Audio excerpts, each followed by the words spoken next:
تصنیف کاروان بنان به یاد اون ساخته شد. در 12 سالگی هم نواز عارف قزوینی شد. یک پدیده بود در ویولون نوازی ایران و در نهایت کارش به جنون کشیده شد و شد مصاحب ماه.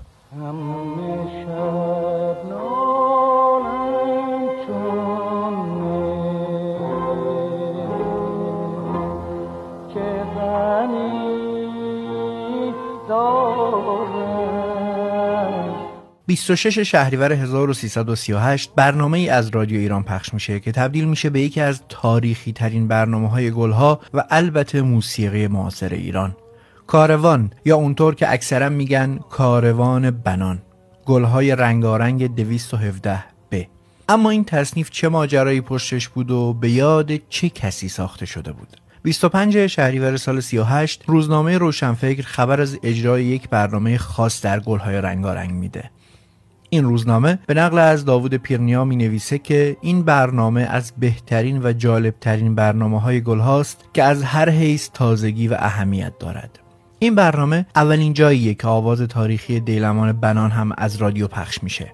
اما شاید مهمترین قسمت این برنامه خود تصنیف کاروان بود که مرتضی‌خان محجوبی اون رو به یاد برادر فقیدش رضا محجوبی ساخته بود.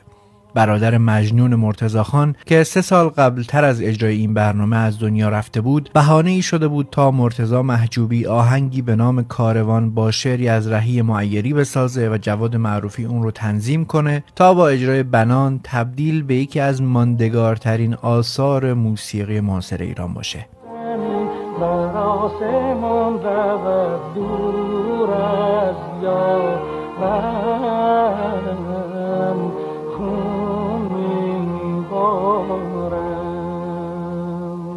اما سرگذشت این نوازنده پریشان حال اما تأثیرگذار موسیقی ایران که مردم کوچه و بازار بهش رضا دیوونه میگفتن و خودش با به قول خودش ماه خانوم هم صحبت میشد، چی بود؟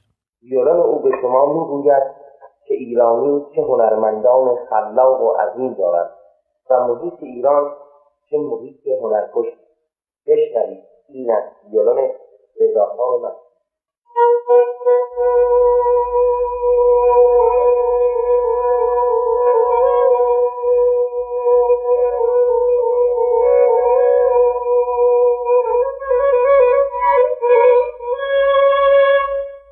رضا محجوبی برادر مرتضی محجوبی متولد سال 1277 بود در تهران. پدر نوازنده نی بود و مادرش فخرالسادات هم دستی به پیانو داشت. خانواده بعد از دیدن علاقه رضا و برادرش مرتضی به موسیقی به تشویق اطرافیان